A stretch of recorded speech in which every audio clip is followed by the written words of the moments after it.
Hey, what's up, guys? Little man with a big opinion here. Today's video, I'm going to talk about election fallout. From what I've seen, and not all the numbers are in yet, but we're looking at about 73.5 million people that are happy, and about 68.5 million people that are unhappy. And there's probably more because, I'm a history teacher. I've been talking about the election for the last 2 weeks in my history class for government. And there was very clearly a lot less people that voted in the election this year than in the last election. It's actually kind of shaping up to be very similar to 2016 and 2012 numbers. But not everything's said and done. I kind of feel like they're going slower because, an outcome has already been reached. So there's not that public outcry push to go higher. But based off of what we discussed in this video, let me know in the comment section down below your thoughts on the matter. Like the video if you enjoy the content, subscribe to the channel if you enjoy what I'm doing with the channel, and make sure you share it with your friends and family. Because I'll say this again in a time like this, prepping is not political. It might kind of seem that way. I can very much see it being more of a right-leaning thing, based off of the views that I see from people. I would say this just to start out with. I think if you're going to purchase one rifle outright for prepping, it should be a 10/22. Owning a firearm kind of already puts you on the right side based off of politics today. And if you had to use that 10/22 to hunt for food or defend your family, any rational person would say, I want the 25 round banana clip and not banana magazine versus the little 10 round magazine that it comes with. That right there is sound advice from a prepper. I practice that. I think I have more of the 25 round magazines than I have the 10. That's already political. But I don't think prepping should be political. I think any of the issues that we prepare for, whether it's economic collapse, civil unrest, that poor guy having a flat tire, tornadoes, natural disasters, all of those different things, they are apolitical. They don't care. A tornado is not going to slow down because they see a Biden flag in front of this house. Nature's going to do its thing, and it's going to destroy that house. That earthquake isn't going to happen, because that entire area is, right-leaning, and they voted for, whoever their politician is. It's apolitical.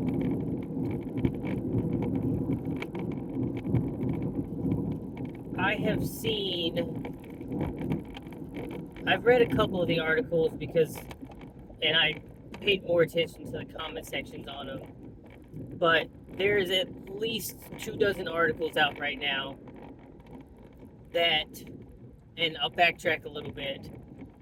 The results so far show a electoral college victory. They show a popular vote victory for the right. And these articles are talking about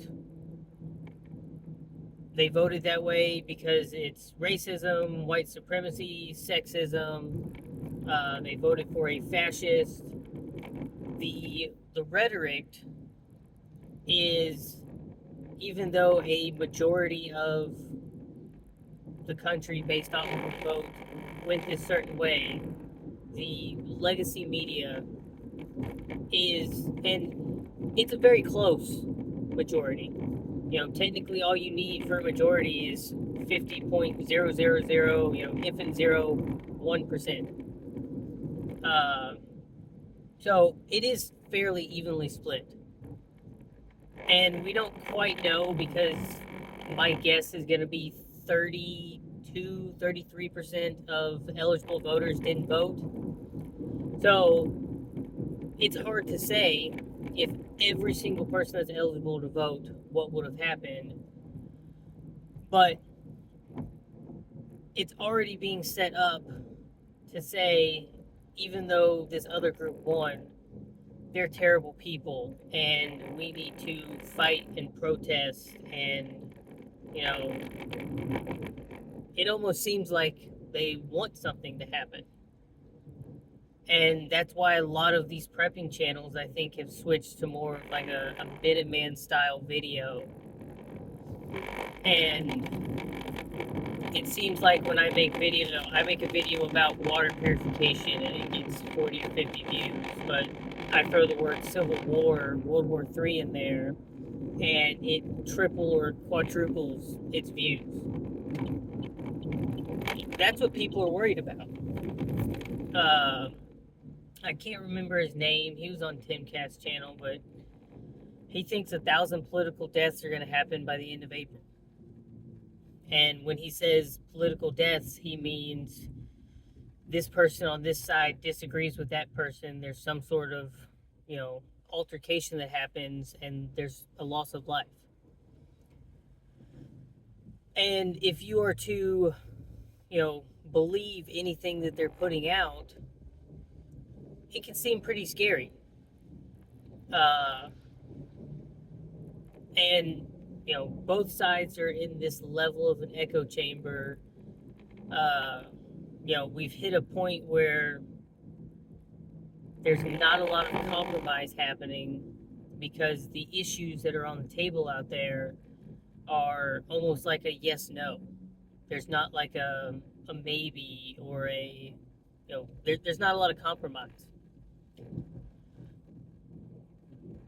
I know, at least within my family, there's differing viewpoints, and we can get along because we don't talk about politics.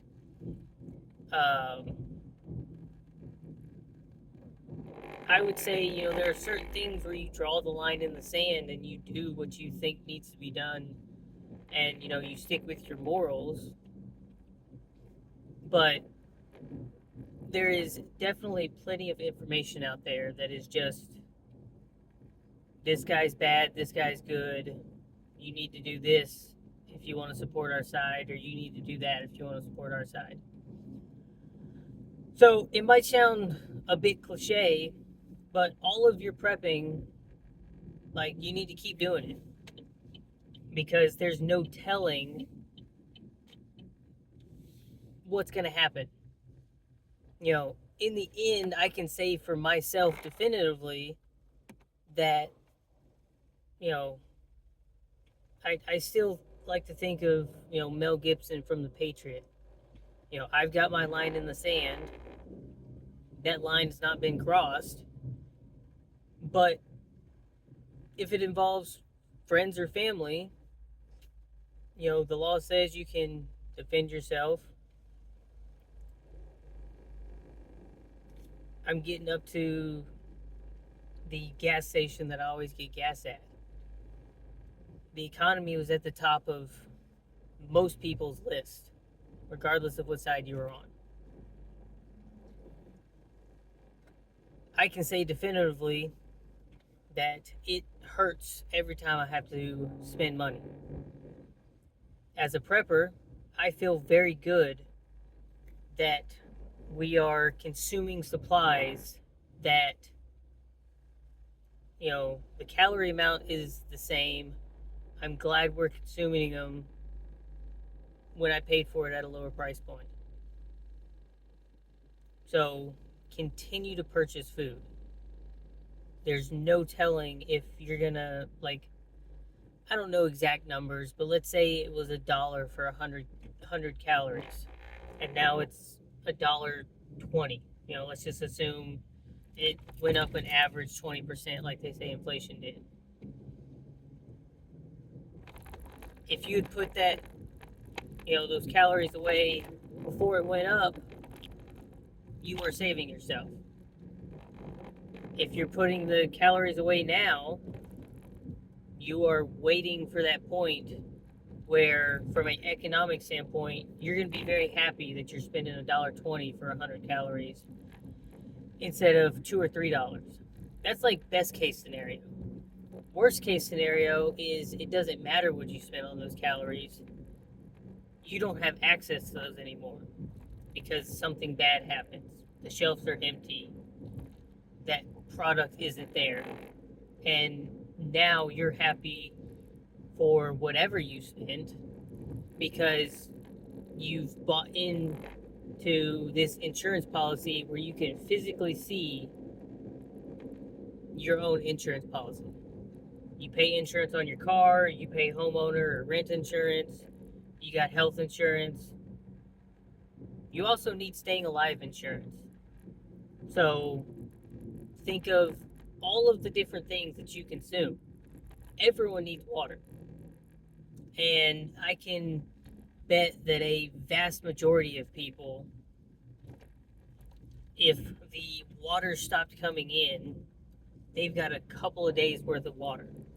And that's if they had picked up a case of water or they've got, like, one of those, water delivery systems. You'd be surprised at how much you consume and how quickly now you're focused on where can I get the water.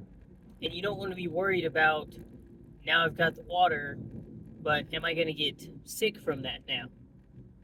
So having the purification tablets, the filters, the life straws and the things like that. You're collecting rainwater from your roof. Things like that. If you needed water for 2 weeks, do you know how much water you need to have stored up for that 2-week period? What about your pets? What about other people in your family?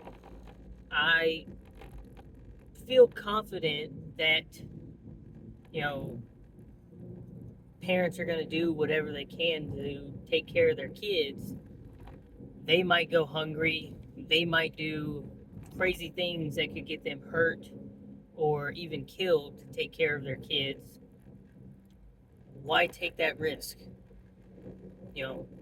Right now, my son is going nuts over Vienna sausages. And it feels really good knowing I've got over 50 of the little containers of Vienna sausage. And, I know for at least 50 days, because he only eats one container's worth every morning, that he can continue his normalcy for, his, because he's been eating it every morning when he wakes up for like the past couple of weeks.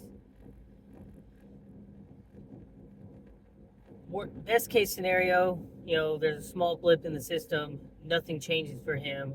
Worst case scenario is, we've got roughly 2 months of dealing with that before we have to move on to the next thing. Think of everything you consume. It's just like, every economist says that you should have a 1 month saving where if you didn't work for a whole month, you could pay for all your bills and everything's normal while you found a new job.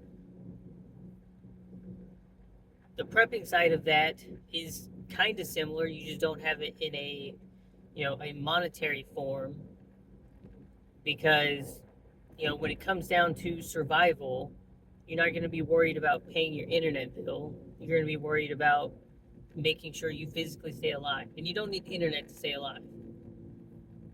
You should be worried about taking care of yourself, your family, your friends, you know, the the people that you care about, and that requires, having the ability to put holes in the bad guys and also plug holes in the good guys. So that covers medical stuff. If you want to keep a level of normalcy, like I love reading. I'm about halfway through a really good book right now. I've got it downloaded on multiple different systems. I'm not too worried about, I need a physical copy of this book right now, but I probably have 1,000 books because keeping a level of normalcy is also having the stuff that, keeps you entertained. I'm very much excited to watch all the classic Disney movies again on VHS. And I have a system set up where we have a small TV, a VHS player, and a way to power it if the main system is not working.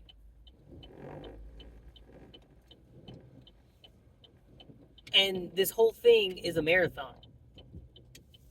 If our entire system fell apart tomorrow, I would still feel terrible that I don't have all of the ducks in a row. And I know I'll never be at 100%. I don't think any prepper ever feels like they're at 100%. But the last thing I'll say for this is you still need to work out. You need to put the time, energy, and resources into keeping yourself as close to normal as possible.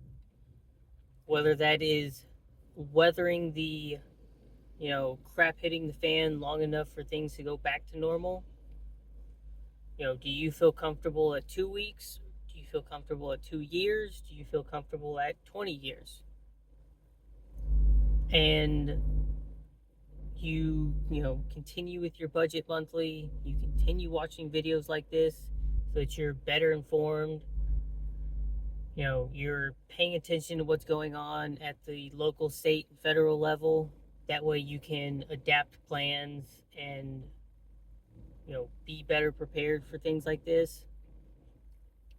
And it's also building community. So, it really helps out when y'all comment stuff because it kind of lets me know, what people are more worried about that I can help you out. But it's also like your physical community. I have discussions like this with my brother all the time where we throw ideas off of each other to keep us better informed, better prepared. And you also shouldn't ever, want to go through any of this alone.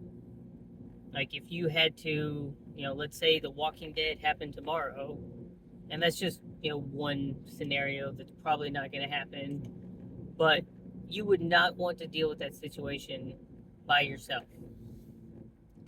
Even having one other person just increases across the entire board the chances of survival. You know, at some level, you want to pass the point of survival and hit the point of thriving. So, you know, prepping turns into a lifestyle where instead of also just maintaining the normalcy, you're also still advancing. And that requires the time, the energy that you put into it, the funding that you put into it. So nothing's changed. Our government has gone left and right over its entire history. We just need to adapt with the new situation. And the only bit of political that I'll get is I feel like for some levels of prepping, things will get easier. we have to wait and see if that happens. And we can always hope for the best, but prepare for the worst. So, with that being said, let me know your opinions down below. Hit the subscribe button, like the video, and share it with your friends and family. And with that, I'll catch you in the next one.